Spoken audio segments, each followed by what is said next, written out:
ஆனா இன்னைக்கு எங்களுக்கு இது serious, very very serious matter. என்ன எங்களுக்கு உலகம். ஆனா அல்லாஹ்வுடைய சீரியஸ் என்ன? அல்லாஹ்வுடைய சீரியஸ் மௌத்துக்கு புறவுள்ள வாழ்க்கை. எங்க முழு கவலையும் முழு டென்ஷனும் முழு நோக்கமும் உலகத்தை பத்தி நன்றி. அல்லாஹ் உலகத்தை பத்தி என்ன சொன்னா? அது ரெண்டையும் அவ்வளவு சீரியஸா பேசிட்டு அல்லாஹ் உலகத்தை பத்தி சொல்றான். வமல் ஹயாத்துத் துன்யா இல்லா மதாஉல் குரூர். உலகம் என்றது என்ன தெரியுமா? இது சினோர் ஏமாற்றக்கூடிய இன்பம், சினோர் இன்பம். இன்னொரு ஆயத் சொல்லுது, உலகம் என்றது விளையாடுறதும் வீண் விளையாட்டு. இந்த உலகத்துல மதிப்பு யாரு? யாருக்கு மதிப்பு? விளையாடுறவனுக்கும் நடிக்கிறவன். இன்னைக்கு எல்லாம் நடிகனாரு, நடிச்சாதான் மதிப்புன்றது எல்லாருக்கும் தெரியும். நடிகனுக்கும் விளையாட்டுல அந்த துறையில உள்ளவனுக்கு மதிப்பு யாருக்குமே இல்லை. அதுதான் உலகம். குர்ஆன் சொல்லுது, இது அவசரமாக முடிஞ்சு போற சினோர் இன்பம். இப்ப நாங்களும் அதைதான் மாட்டிக்கிறோம். பணத்துடைய பொறுமதி எங்களுக்கு விளங்குது, அரசியலுடைய பொறுமதி எங்களுக்கு விளங்குது, படிப்புடைய பொறுமதி எங்களுக்கு விளங்குது, வியாபாரத்துடைய பொறுமதி எங்களுக்கு விளங்குது. ஆனா தொழுகையுடைய பொறுமதி எங்களுக்கு விளங்குது. சதகாவுடைய பொறுமதி என்ன? குர்ஆனுடைய பொறுமதி என்ன? தீனுடைய பொறுமதி என்ன? இந்த மாற்றம் எங்களுடைய உள்ளத்துல இல்ல. ஏன்டா எங்களுக்கு சீரியஸ் எங்களுடைய உலகம் மட்டும். அன்பான சகோதரர்களே, நாங்க அப்படி வாழ்வோம் என்றா எங்களுடைய வாழ்க்கை ஒரு நஷ்டமான, ஒரு ஆகவே கைசேதமான ஒரு வாழ்க்கையாக எங்களுடைய வாழ்க்கை மாறி. அல்லாஹ் தஆலா எங்களுக்கு புத்தியாக சொல்லித்தாரான், உலகத்துடைய வாழ்க்கையை நீங்க யூஸ் பண்ணிக்கோங்க. எதிர்காலத்துல நிம்மதியா சந்தோஷமா வாழ்றதுக்கு இந்த வாழ்க்கையை நீங்க தீனோட கழிச்சுக்கோங்க. எங்களுக்கு இன்னைக்கு எந்த அளவுக்கு நாங்க துனியாவிற்கு நேரம் கொடுக்கிறோம் என்றா எங்களோட தொழுகைக்கு கூட எங்களுக்கு நேரம் இல்லாத லெவல்ல இருக்கு. நாங்க உண்மையான முஸ்லிம், எங்களோட உண்மையான கொள்கையை வெளியாக்குற இடமே எங்களை தொழுகை தான். எங்களோட தொழுகை சீரில்லாட்டி எங்களை வேற எந்த அமலுமே அல்லாஹ் கிட்ட கபூல் இல்லாம போயிடுச்சு. அல்லாஹ் எங்கெல்லாம் சொர்க்கவாசிகளை பத்தி பேசினானோ அங்கெல்லாம் அவர் தொழுகையாளியாக இருப்பான் அல்லாஹ் குர்ஆன்ல சொல்றான். வல்லதீனஹும் அலா ஸலவாத்திஹிம் யுஹாஃபிதூன். சொர்க்கவாசிகளுடைய ஆகப்பெரிய தன்மை அவங்க தொழுகையில பேருந்தலாக இருப்பான். இன்னைக்கு எங்க தொழுகையுடைய ஹாலாத் எப்படி இருக்கு? ஒரு அரசியல் கூட்டம் என்றா 10 மணிக்கு கூட்டம் என்றா 9:50 ஒரு பேர் நிற்கிறார். கோர்ட்ல இவருடைய வழக்கு இருக்கின்றா 11 மணிக்கு போக வேண்டியவர் 10 மணிக்கு போறார். பிள்ளைக்கு கிளாஸ் 8 மணிக்குண்டா வீட்டுல எல்லாருமே 7 மணிக்கு எழுப்பிட்டான். டைமுக்கு முன்னுக்கு வாப்பாவும் மகனும் முன்னுக்கு. ஆனா அல்லாஹ் ஒவ்வொரு நாளும் ஒவ்வொருத்தரையும் கூப்பிடுறான். ஹய்யால ஸலா, உனக்கு வெற்றி இங்க இருக்குது, நான் பாருங்க வா.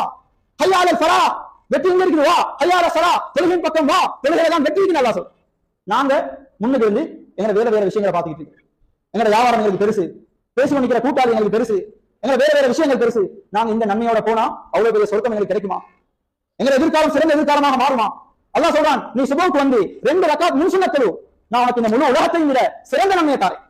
ஒரு சுபஹானல்லாஹ் என்ற பாதையில சொல்லு. இந்த உலகம் நிறைய தங்கம் அல்ல, முத்து இல்ல, நன்மைகளை தாரேன்.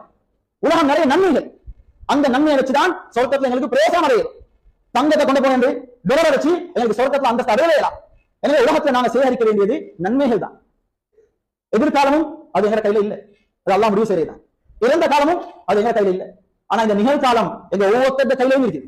எங்களுக்கு நினைச்சா அதை ஹராத்ல பாவிக்கவும் மேலும், அதை நினைச்சா எங்களுக்கு ஹலால்ல பாவிக்கவும். என்ன அன்பான சகோதரர்களே, அல்லாஹ் உலகத்துல யாரெல்லாம் உலகத்துல தீனை மதிச்சு வாழ்றாங்களோ அல்லாஹ்வும் கியாமத்துல அவங்களை கண்ணியப்படுத்துவான். உலகத்துல யாரு தீனை மிதிக்கிறாங்களோ அவங்களோட தேவைக்கு மட்டும் தீனை யூஸ் பண்றாங்களோ இவங்களையும் அல்லாஹ் உலகத்துல யூஸ் பண்ணிட்டு விட்டுருவான். இன்னைக்கு சிலவங்க மார்க்கத்தை யூஸ் பண்ற சாப்பாட்டுல போடுற ரொம்ப மாதிரி கல்யாணம் வந்தா சும்மா ஒரு சடங்குக்கு ஒரு பாத்தியாக ஒருத்தர் இந்த மாதிரி ஒவ்வொரு காரியங்கள் வந்தா மார்க்கெட் அதுக்கு மட்டும் சும்மா தொட்டே எடுக்கிற. ஆனா வாழ்க்கையோட 199 யாரையோ பார்த்து உலகத்துல எது ட்ரெண்டிங்கா இருக்கிறோ அதை தான் செஞ்சு கொண்டிருக்கிறான். கியாமத்தை யாரோட இருக்க வரும்? எங்களுக்கு யார் முன்னாடி? நாங்க யாரோட வாழ்க்கையை பார்த்து எங்க வாழ்க்கையை மாற்றணும்.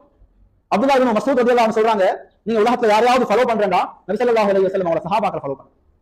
அந்த சஹாபாக்களை மாதிரி உங்களோட வாழ்க்கையை மாத்திக்கும். அவங்க சும்மா மடமையான ஆட்கள் இல்ல, அவங்க அபர்ருஹா குலூபன், அவங்களோட உள்ளங்களை விட சுத்தமான உள்ளங்கள் உள்ள உலகத்துல யாருமே இல்லை. அவங்க உள்ளங்கள் எல்லாம் அவ்வளவு சுத்தமான உள்ளங்கள். அமகுஹா இல்மன், அவரோட அறிவு இது ஆழமான அறிவு. அந்த சஹாபாக்கள் குர்ஆனையும் நபி ஸல்லல்லாஹு அலைஹி வஸல்லம் அவரோட ஹதீஸையும் விளங்கக்கூடிய திறமையுள்ளவங்களாக இருந்தான். இன்னைக்கு எங்களுக்கு குர்ஆன் ஒரு ஆயத்தை ஓதினா அதுல தஃசீரை சொல்லாம அந்த ஆயத்தை விளங்காது. சஹாபாக்களுக்கு ஒரு ஆயத்தால எத்தனையோ விளக்கங்கள் படும். அல்லாஹ்வுடைய வசனத்தை சுமக்கக்கூடிய அறிவாளிகளா இருந்தான். ஆனா வஅகல்லுஹும் தகல்லுஃபன் வஅகல்லுஹும் தகல்லுஃபன், அவரோட வாழ்க்கை எப்படி இருந்துச்சுன்னா அவரோட நேரங்கள்ல அதிகமானதை மறுமையுடைய வாழ்க்கைக்காக கொடுத்தான். கிடைக்கிறத சாப்பிடுவாங்க, கிடைக்கிறத உடுப்பாங்க. அவங்களோட பள்ளி எல்லாம் இது போல காபட் போட்ட பள்ளிகள் இல்ல, செயல் போட்ட பள்ளிகள் இல்ல, ஏசி போட்ட பள்ளிகள் இல்ல. அவங்க தொழுந்தெல்லாம் மண்ணுக்கு மேலதான். அவங்களுக்கு சாப்பாட்டுக்கு பல கறிகள் இருக்கல, கிடைக்கிற சாப்பாடு திம்பாங்க, கிடைக்கிற கையை திம்பாங்க, கிடைக்கிற பாத்திரத்தை சாப்பாடு சாப்பிடுவாங்க. உலகத்தை முச்சம் அவங்க அழுத்தி கொள்ளல. அவங்களோட கால நேரங்கள் அல்லாஹ்வுக்கே கொடுத்தான். ஒரு சஹாபியுடைய சம்பவத்தை சொல்லி முடிச்சு கொள்றேன். அப்துல்லாஹ் இப்னு ஹராம் என்ற ஒரு சஹாபி, இவர் உஹது யுத்தத்துல கலந்து கொண்டு ஷஹீதாக்கப்பட்டிருந்தார். இவருடைய உடம்பை அதாவது காஃபிர்கள் சல்லடைய போல சின்ன பின்னமாக ஆக்கியிருந்தான். அவங்களோட ஜனாசா மூடி வைக்கப்பட்டிருக்குது. மகன் ஜாபிர் ரலியல்லாஹு அன்ஹு அந்த மூத்தா போன சஹாபியுடைய பெண் பிள்ளைகள் வந்தாங்க. வந்து அந்த கஃபனை ஒஸ்த பார்த்த நேரம் இருந்த சொந்தக்காரர்கள் சொன்னாங்க, கஃபனை ஒஸ்திராதீங்க. ஜாபிர் ரலியல்லாஹு அன்ஹு சொன்னாங்க, இல்ல எனக்கு மனசு இடம் கொடுக்கல, நான் திருப்ப அந்த கஃபனை ஒஸ்த பார்த்தேன், திரும்பவும் அனுமதி கொடுக்கல, அவங்க வானாண்டாங்க. கடைசியா நபி ஸல்லல்லாஹு அலைஹி வஸல்லம் சொன்னாங்க, பரவாயில்ல வாப்போ பார்க்க கொடுங்க மகன். அந்த கஃன ஒஸ்திர நேரம் அந்த முகமும் உடம்பும் அந்த அளவுக்கு சல்லடைய போல ஆக்கப்பட்டுச்சு. இதை பார்த்தோம் அவனோட மகள் ஒரு சத்தம் போட்டா, அங்க இருந்த எல்லா சஹாபாக்களும் அந்த சத்தத்தை கேட்க அந்த அளவுக்கு பெரிய சத்தம் போட்டான். இந்த வாப்பாக்கு இப்படி ஆகிட்டு அந்த உடம்பு வெயில வைக்கப்பட்டுருச்சு. இங்க ஸ்ரீலங்காவுடைய வெயில போல இல்ல, சவுதியுடைய வெயில், சுட்டரிக்கக்கூடிய வெயில். இவ்வளவு அதாவது செய்யப்பட்ட உடம்பு அது வெயில வைக்கப்பட்டிருக்கே. இந்த ஆத்திரத்தோட மகள் சொல்ற நேரம் நபி சொன்னாங்க, ஏமா அழுவ, உன வாப்போட ஜனாசாவை வெயில் படாம மலக்குமார்கள் நிழல் கொடுக்குறாங்கன்னு சொன்னாங்க. ஜனாசா அடக்கம் செய்யப்படுது, 2 நாள் 3 நாள் போகுது. ஜாபிர் ரலியல்லாஹு வராங்க. நபி அவங்க கேட்டாங்க, ஜாபிர் என்ன உடைஞ்சு பேசிக்கிறீங்க, பாப்பா மூத்து சுட்டியா? சொன்னாங்க, ஓ யா ரசூலுல்லாஹ். சொன்னாங்க, ஜாபிர் நீ கவலைப்படாதே, அல்லாஹ் எல்லாரோடையும் திரைக்கு பின்னால இருந்து தான் பேசுவான், உன வாப்பாவோட அல்லாஹ் திரையே இல்லாம பேசு. உன வாப்பா கிட்ட அல்லாஹ் கேட்டான், அப்துல்லாவே உனக்கு என்ன ஆசை நீ சொல்லு, நான் செஞ்சுட்டேன். உன வாப்பா அல்லாஹ் கிட்ட சொன்னாரு, அப்துல்லா ரலியல்லாஹு அன்ஹு, யா அல்லாஹ் என்னை உலகத்துக்கு அனுப்பு. பல பெண் பிள்ளைகளை விட்டு அவன் மூத்தா போனான், அவனுக்கு திருமணத்துடைய ஏற்பாடும் செய்யல, பல 1000 ரூபாய் கடனோடு தான் மூத்தா போனான். சொன்னாங்க, யா அல்லாஹ் திரும்ப என்னை உலகத்துக்கு அனுப்பு, நான் திரும்ப வைத்து உன்ட பாதையில யுத்தம் செஞ்சு நான் திரும்ப ஷஹீதாகவா. அல்லாஹ் சொன்னா, இல்ல அப்துல்லா, என்ற ஒரு முடிவு இருக்குது, யார் மௌத்தாகிறாங்களோ திரும்ப நான் ஹயாத் அவங்களுக்கு கொடுக்கிறது. இப்படி உன்னோட வாப்பா அல்லாஹ் சொர்க்கத்துல கண்ணியப்படுத்திக்கிறான். எனவே ஜாபிர் நீ கவலைப்பட வேண்டிய அவசியம் இல்லைன்னு சொன்னான். என்ன அன்பான சகோதரர்களே, இதுதான் சஹாபாக்கள். அவங்க உலகத்துடைய வாழ்க்கையை இப்படிதான் யூஸ் பண்ணினான். எனவே இன்னைக்கு எதிர்காலம் ஒளிமயமான எதிர்காலமா மாறி நாங்களும் அது போல புத்திசாலியா இருக்கோம். நாங்க கால நேரங்களை துன்யாவுக்கே கொடுத்துட்டு அல்லாஹ் தந்த மூச்சு, அல்லாஹ் தந்த காலம், அல்லாஹ் தந்த ஆஃபியத், இதை நாங்க அல்லாஹ்வுக்கு கொடுக்காம மூத்தாகினா பெரும் நஷ்டவாதிகளாக மூத்தாய்.